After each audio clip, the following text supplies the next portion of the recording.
Hello, welcome back to ladies planet. ഇന്ന് നമ്മൾ ചെയ്യുന്നത് ഒരു അടിപൊളി ഉപ്മാവാണ്. ഇതിലേക്ക് നമ്മളൊരു സീക്രട്ട് ഇൻഗ്രീഡിയൻറ്റ് കൂടെ ആഡ് ചെയ്തിട്ടാണ് ഇത് ഉണ്ടാക്കുന്നത്.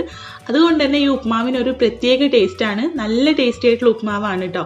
അപ്പോൾ ഇതിന് മുൻപ് നമ്മൾ മറ്റൊരു സീക്രട്ട് ഇൻഗ്രീഡിയൻറ്റ് ചേർത്തിട്ട് ഒരു ഉപ്മാവ് ചെയ്തിട്ടുണ്ടായിരുന്നു, കുറച്ച് മുൻപാണ് കേട്ടോ. ആ വീഡിയോ കണ്ടിട്ട് ഒരുപാട് പേര് അത് ട്രൈ ചെയ്ത് നോക്കിയിട്ട് നല്ല ഫീഡ്ബാക്ക് അറിയിച്ചിരുന്നു. അന്ന് കുറേ പേര് പറഞ്ഞിരുന്നു ഞങ്ങൾ ഉപ്മാവ് ഉണ്ടാക്കുമ്പോൾ അതിൻ്റെ കൂടെ പപ്പടം കൂട്ടിയിട്ടാണ് കഴിക്കുക, പഴം കൂട്ടിയിട്ടാണെന്നൊക്കെ. അപ്പോൾ ഞങ്ങളിവിടെ ഉപ്മാവ് ഉണ്ടാക്കുമ്പോൾ അതിൻ്റെ കൂടെ കറിയാണ് കേട്ടോ കൂട്ടാറുള്ളത്. എനിക്ക് കറി കൂട്ടിയിട്ട് എന്തും ഇഷ്ടമുള്ളൂ. ഉമ്മയൊക്കെ എപ്പോഴും പറയാറുണ്ട് കറി കൂട്ടി കഴിക്കാനാണെങ്കിൽ ഉപ്മാവിൻ്റെ ആവശ്യമില്ലല്ലോ എന്ന്. നമ്മൾ വളരെ പെട്ടെന്ന് ബ്രേക്ക്ഫാസ്റ്റ് റെഡിയാവാൻ വേണ്ടിയിട്ടാണല്ലോ ഉപ്മാവ് ഉണ്ടാക്കുന്നത്. പക്ഷെ എനിക്കെപ്പോഴും കറി വേണം, ഉപ്മാവാണെങ്കിൽ എന്താണെങ്കിലും. അപ്പോൾ ഈ ഒരു തരത്തിൽ നമ്മൾ ഉപ്മാവ് ഉണ്ടാക്കുകയാണെങ്കിൽ അതിൻ്റെ കൂടെ സൈഡ് ഡിഷിന് ഒന്നും ആവശ്യമില്ലാതെ തന്നെ നമുക്ക് കഴിക്കാൻ പറ്റുന്ന നല്ല ടേസ്റ്റി ആയിട്ടുള്ള ഉപ്മാവാണ് കേട്ടോ. നമുക്ക് എങ്ങനെയാണ് ഇത് ഉണ്ടാക്കുന്നത്? വീഡിയോയിലേക്ക് കടക്കുന്നതിന് മുൻപായിട്ട് നിങ്ങൾ ഈ ചാനൽ ഇതുവരെ സബ്സ്ക്രൈബ് ചെയ്തിട്ടില്ലെങ്കിൽ ഒന്ന് സബ്സ്ക്രൈബ് ചെയ്ത് സപ്പോർട്ട് ചെയ്യുക. പിന്നെ നിങ്ങൾക്ക് ഈ വീഡിയോ ഇഷ്ടപ്പെടുകയാണെങ്കിൽ ഒന്ന് ലൈക്ക് ചെയ്ത് സപ്പോർട്ട് ചെയ്യാനും മറക്കരുത് കേട്ടോ. അപ്പോൾ നമുക്ക് ഉപ്മാവ് ഉണ്ടാക്കാനായിട്ട് തുടങ്ങാം. അപ്പോൾ ആദ്യം നമുക്ക് ഇതിലേക്കുള്ള റവയൊന്ന് വറുത്തെടുക്കണം. അതിന് വേണ്ടിയിട്ട് ഞാനിവിടെ ഒരു പാൻ ചൂടാക്കിയിട്ടുണ്ട്. ഇതിലേക്ക് 2 ടീസ്പൂണോളം നെയ്യ് ചേർത്ത് കൊടുക്കുന്നുണ്ട്. നമ്മൾ ഉപ്മാവ് ഉണ്ടാക്കുമ്പോൾ എപ്പോഴും റവ കടയിൽ നിന്ന് റോസ്റ്റഡ് റവ എന്ന് പറഞ്ഞ് വാങ്ങിച്ചാലും നമ്മൾ ഉപ്മാവ് ഉണ്ടാക്കുന്നതിൻ്റെ തൊട്ട് മുൻപ് അതൊന്ന് വറുത്തെടുക്കുമ്പോൾ നല്ല ടേസ്റ്റാണ് കേട്ടോ. പിന്നെ അതിലേക്ക് കുറച്ച് നെയ്യും കൂടെ ചേർത്തിട്ടാണെങ്കിൽ അതിൻ്റെ ടേസ്റ്റ് ഇരട്ടിയാവും. അപ്പോൾ ഞാനിപ്പോൾ ഇവിടെ കുറച്ച് നെയ്യ് ചേർത്തിട്ടാണ് വറുക്കുന്നത്. 2 ടീസ്പൂണോളം നെയ്യ് ചേർത്തിട്ടുണ്ട്. ഈ നെയ്യ് നന്നായിട്ട് ചൂടായി വരുന്ന സമയത്ത് ഇതിലേക്ക് 1 കപ്പ് റവ ചേർത്തിട്ട് ഇത് നമുക്ക് നന്നായിട്ടൊന്ന് വറുത്തെടുക്കാം. ഇതുപോലെ റവയാണെങ്കിലും നമ്മൾ അരിയുണ്ടൊക്കെ ഉണ്ടാക്കാൻ വേണ്ടിയിട്ട് അരിയൊക്കെ ആണെങ്കിലും വറുത്തെടുക്കുമ്പോൾ നോൺ സ്റ്റിക്കിൻ്റെ പാൻ എടുക്കുന്നത് അത്ര നല്ലതൊന്നല്ല. പെട്ടെന്ന് സ്ക്രാച്ച് വീഴാനുള്ള ചാൻസ് ഉണ്ട്. അപ്പം ഞാനിപ്പോൾ ഇവിടെ ഒരു പഴയ പാനാണ് കേട്ടോ എടുത്തിട്ടുള്ളത്. നമ്മുടെ റവ ഇവിടെ നന്നായിട്ട് വറുത്തെടുത്തിട്ടുണ്ട്. ഇത് വറവായിട്ടുണ്ടോ എന്ന് അറിയാൻ വേണ്ടിയിട്ട് ഇത് കൈ വെച്ചിട്ട് അങ്ങനെ തൊട്ട് നോക്കുന്ന സമയത്ത് നന്നായിട്ട് മൊരിഞ്ഞിട്ട് പിന്നെ നമ്മളിതൊന്ന് എടുത്ത് കടിച്ചു നോക്കുമ്പോഴും നല്ല ക്രിസ്പി ആയിരിക്കും കേട്ടോ. അപ്പം അങ്ങനെയാണ് അതിൻ്റെ വറവ് അറിയുക. അപ്പോൾ ഇനി നമുക്ക് ഇതൊരു പ്ലേറ്റിലേക്ക് മാറ്റി കൊടുക്കണം. ഇത് ചട്ടിയിൽ തന്നെ വെക്കുകയാണെങ്കിൽ ഈ ചട്ടിയുടെ ചൂടുകൊണ്ട് റവ കരിഞ്ഞു പോകാനുള്ള ചാൻസ് ഉണ്ട്. അപ്പോൾ നമുക്കിതൊരു പ്ലേറ്റിലേക്ക് മാറ്റി ഇവിടെ വെക്കാം. ഇനി നമുക്ക് ഉപ്മാവ് റെഡിയാക്കാനായിട്ട് തുടങ്ങാം. അതിന് വേണ്ടിയിട്ട് ഞാനിവിടെ ഒരു കടായി വെച്ച് ചൂടാക്കിയിട്ടുണ്ട്. ഇതിലേക്ക് 2-3 ടേബിൾ സ്പൂണോളം വെളിച്ചെണ്ണ ചേർത്ത് കൊടുക്കാം. ഈ സമയത്ത് നിങ്ങൾക്ക് വേണമെങ്കിൽ നെയ്യെണ്ണ ചേർത്ത് കൊടുക്കാം കേട്ടോ. വെളിച്ചെണ്ണ ആണെങ്കിലും അതിന് നല്ലൊരു ടേസ്റ്റാണ്. ഈ എണ്ണ നന്നായിട്ട് ചൂടായി വരുന്ന സമയത്ത് ഇതിലേക്ക് 1/2 ടീസ്പൂൺ കടുക് ഇട്ടൊന്ന് പൊട്ടിച്ചെടുക്കാം. ഈ സമയത്ത് നിങ്ങൾക്ക് വേണമെങ്കിൽ കുറച്ച് ഉഴുന്നും ചേർത്ത് കൊടുക്കാം കേട്ടോ. ഈ കടുക് ഒന്ന് പൊട്ടി വരുന്ന സമയത്ത് വേണമെങ്കിൽ ഉഴുന്നും ചേർത്ത് കൊടുക്കാം. അപ്പോൾ ഞാനിപ്പോൾ ഇവിടെ ചേർക്കാത്തത് മനുവിന് അങ്ങനെ ഇതുപോലുള്ള ഉപ്മാവാണെങ്കിലും എന്താണെങ്കിലും ഈ ഉഴുന്ന്, ഉലുവ, കടുക് അങ്ങനെയുള്ള സാധനങ്ങളൊക്കെ പെറുക്കിയിട്ടിട്ടാണ് അവൻ കഴിക്കുക. അപ്പോൾ അത് കൊടുക്കുമ്പോൾ കുറച്ച് ടൈം കൂടുതലായിരിക്കും അത് നമ്മൾ അവന് ഫുഡ് കൊടുക്കുമ്പോൾ. അപ്പോൾ അതുകൊണ്ട് ഞാനിപ്പോൾ ഇവിടെ ഉഴുന്നൊന്നും ചേർക്കുന്നില്ല.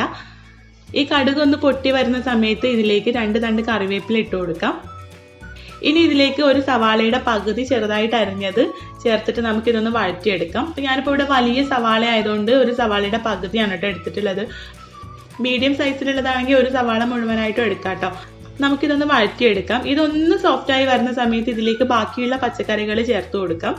1 ടേബിൾ സ്പൂൺ ഇഞ്ചി ചെറുതായിട്ട് അരിഞ്ഞതും, പിന്നെ വലിയൊരു ക്യാരറ്റിൻ്റെ പകുതി ചെറുതായിട്ട് അരിഞ്ഞതും, പിന്നെ എരിവിന് ആവശ്യമായിട്ടുള്ള പച്ചമുളകാണ് കേട്ടോ ചേർക്കുന്നത്. ഇനി നമുക്ക് ഈ പച്ചക്കറികളൊക്കെ ചേർത്തിട്ട് നന്നായിട്ടൊന്ന് വഴറ്റിയെടുക്കാം. ഈ വെജിറ്റബിൾസ് ഒക്കെ 50% കുക്കായാൽ മതി കേട്ടോ.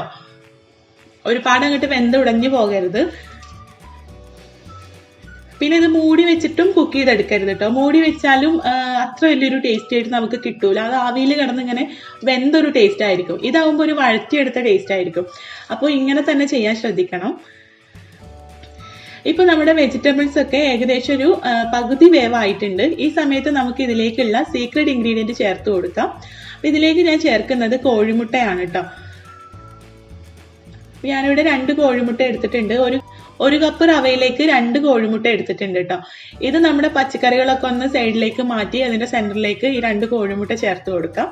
എന്നിട്ട് അതിലേക്ക് ആവശ്യമായിട്ടുള്ള ഉപ്പും കൂടെ ചേർത്തിട്ട് അതൊന്ന് ചിക്കിയെടുക്കാം. ഇതെല്ലാം കൂടെ മിക്സ് ചെയ്ത് ഈ കോഴിമുട്ട നന്നായിട്ടൊന്ന് വേവിച്ചെടുക്കാം. കോഴിമുട്ട വെന്ത് വന്നിട്ടുണ്ട്. ഈ സമയത്ത് നമുക്ക് ഇതിലേക്ക് ഉരുളക്കിഴങ്ങ് ചേർത്ത് കൊടുക്കുന്നുണ്ട്. ഞാനിവിടെ ഈ വലുപ്പത്തിലുള്ള 2 ഉരുളക്കിഴങ്ങ് പുഴുങ്ങിയെടുത്തതാണ് കേട്ടോ. അപ്പോൾ അത് ഇതിലേക്ക് ചേർത്തിട്ട് നമുക്ക് നന്നായിട്ടൊന്ന് ഉടച്ചെടുക്കാം. എനിക്ക് ഉപ്മാവിൻ്റെ അകത്ത് ഏറ്റവും കൂടുതൽ ഇഷ്ടമുള്ള ഒരു വെജിറ്റബിൾ ഈ ഉരുളക്കിഴങ്ങാണ് കേട്ടോ. നല്ല ടേസ്റ്റിയാണ്. അപ്പോൾ നിങ്ങൾ ഉരുളക്കിഴങ്ങ് ചേർക്കാറില്ലെങ്കിൽ തീർച്ചയായിട്ടും ഒന്ന് ചേർത്തിട്ട് ഉണ്ടാക്കി നോക്കണം കേട്ടോ. നല്ല ടേസ്റ്റിയാണ്. ഇതെല്ലാം കൂടെ ഒന്ന് മിക്സ് ചെയ്തതിന് ശേഷം നമുക്ക് ഇതിലേക്കുള്ള വെള്ളം ചേർത്ത് കൊടുക്കാം. ഞാനിപ്പോൾ ഇതിലേക്ക് തിളച്ച വെള്ളമാണ് കേട്ടോ ചേർക്കുന്നത്. 1 കപ്പ് റവയിലേക്ക് 1.5 കപ്പ് തിളച്ച വെള്ളമാണ് ചേർക്കുന്നത്. നമ്മൾ ഇതിലേക്ക് തിളച്ച വെള്ളം ചേർക്കുന്നത് എന്തിനാന്ന് വെച്ചാൽ ഇതിലേക്ക് നമ്മൾ പച്ചവെള്ളമാണ് ചേർക്കുന്നതെങ്കിൽ ആ പച്ചവെള്ളം ചൂടായി ബോയിലായി വരുമ്പോഴേക്കും ഈ വെജിറ്റബിൾസ് ഒക്കെ അതിലിരുന്ന് നന്നായിട്ട് സോഫ്റ്റ് ആയിട്ട് പോകും. അപ്പോൾ നമ്മുടെ ഉപ്മാവിൻ്റെ അകത്ത് ഈ വെജിറ്റബിൾസ് കടിക്കുമ്പോൾ ഒട്ടും ടേസ്റ്റ് ഉണ്ടാവില്ല.